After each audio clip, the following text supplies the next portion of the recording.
Hi friends welcome back to my channel. ఈరోజు నేనైతే అంగన్వాడి పాలతోటి నేనైతే ఐస్ క్రీమ్ చేస్తున్నాను. నేనైతే ½ లీటర్న్నర తీసుకున్నాను పాలు.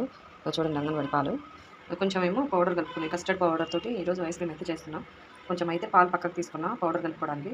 దీంట్లో అయితే ఇవైతే ½ లీటర్కి ఎక్కువే ఉన్నాయి పాలు. ఇప్పుడు చేసే ప్రాసెస్ చూపిస్తాను.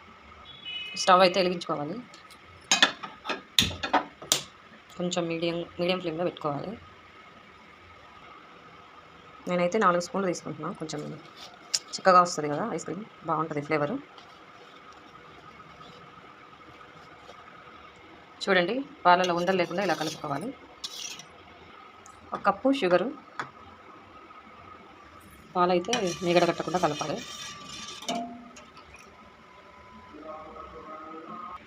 చూడండి, పాలైతే పొంగొచ్చినాయి కదా, దీంట్లో ఇప్పుడు షుగర్ వేసుకోవాలి. నేను తీసుకున్న 1 కప్పు షుగర్ ఇందులో వేసుకోవాలి. కలబెట్టాలి. ఇవి షుగర్ అంతా కరగాలి.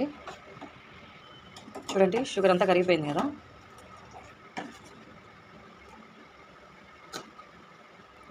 కస్టర్డ్ పౌడరు, పాలు ఉన్నాయి కదా, ఇవి వేసుకోవాలి. తర్వాత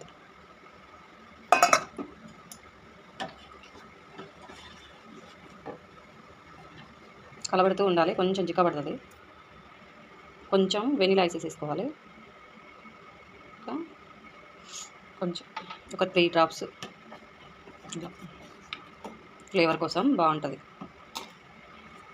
అయిపోయిందండి. ఇది చిక్కబడింది కదా. చిక్కబడిన తర్వాత స్టవ్ ఆపేసుకొని చల్లారిన తర్వాత చూపిస్తాం. ఫైనల్గా అయితే ఐస్ క్రీమ్ అయితే డబ్బాలో వేసి పెట్టా.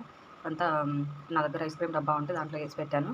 ఇది 8 అవర్స్ పాటు డీప్ ఫ్రిడ్జ్లో పెట్టుకొని తర్వాత అయిపోయింది. ఇంతేనండి మా వీడియో. లైక్, షేర్ అండ్ సబ్స్క్రైబ్ తేజజ్ఞ వ్లాగ్స్.